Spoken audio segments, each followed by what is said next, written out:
Mr. Subrahmanyam, as I understand it, you are now in conversations with the Air India management, the union that you represent. Is there any chance of progress? Is there any chance of this deadlock ending very soon? Good evening, Mr. Vishnu Som. As of now, we haven't received any communication. We are ready. We are ready to resolve the issue. We are not in the interest of prolonging this impasse.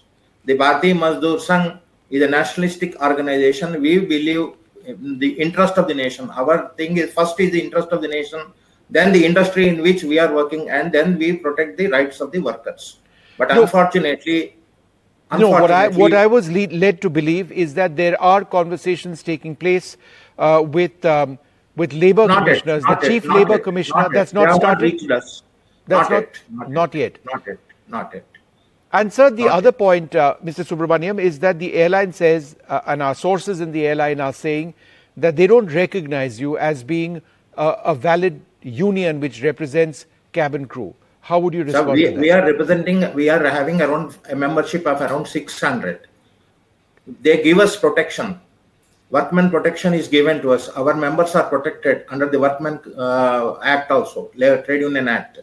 The CLC, the RLC, ALC, they call us for the meetings. The management appears. The whole thing started with the merger. Tata's is a very reputed brand, we admit. We respect that. But unfortunately, the Tatas are looking after their employees in other sectors very well. But when it comes to the airline sector, I don't know why this has started. Maybe, to my understanding, before privatization, the bureaucracy which was ruling the roost have come en bloc to the Air India Express in the privatized sector. So they believe that they're still working in the government sector and wants to dictate terms. This is not so. In any industry, the workers and the management have to go hold their hands together and go. Only one-sided approach does not solve problem. It will only create more complications. But Mr. Subrahmanyam, there's another way of looking at it as well, that anybody who's been a part of a government setup, as have employees of Air India Express in the past, have to accept that in the corporate setup there are new expectations. There is a philosophy of competence based on many factors. It's true of all private workplaces.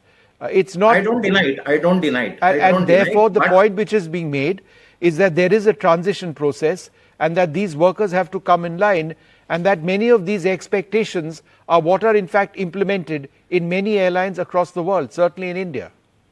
Okay, sir, I don't deny it, but the management has to take the employees into confidence. Here, in this instance, the employees are kept in the dark. You see, today, Mr. Sam Pitroda has given a statement about this one.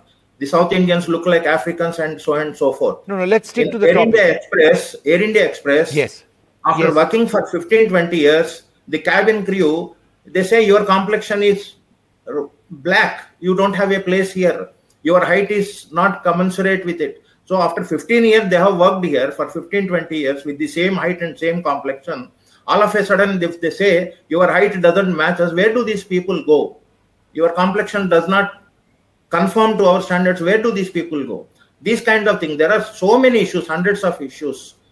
Previously, they were given a single room to sleep in the night. Now, rooms are being shared and they are being hosted in a OYO room. You know very well, imagine the condition of the OYO rooms across the country.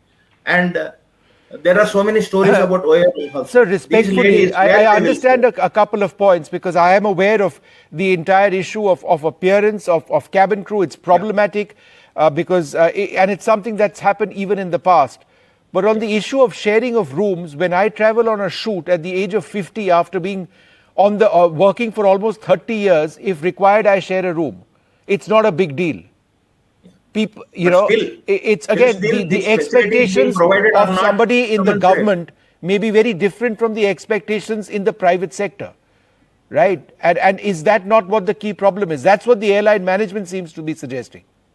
No, we don't demand a 5-star facility or a 7-star facility, but whatever is to be provided has to be decent enough for the crew to take rest, because they put long hours.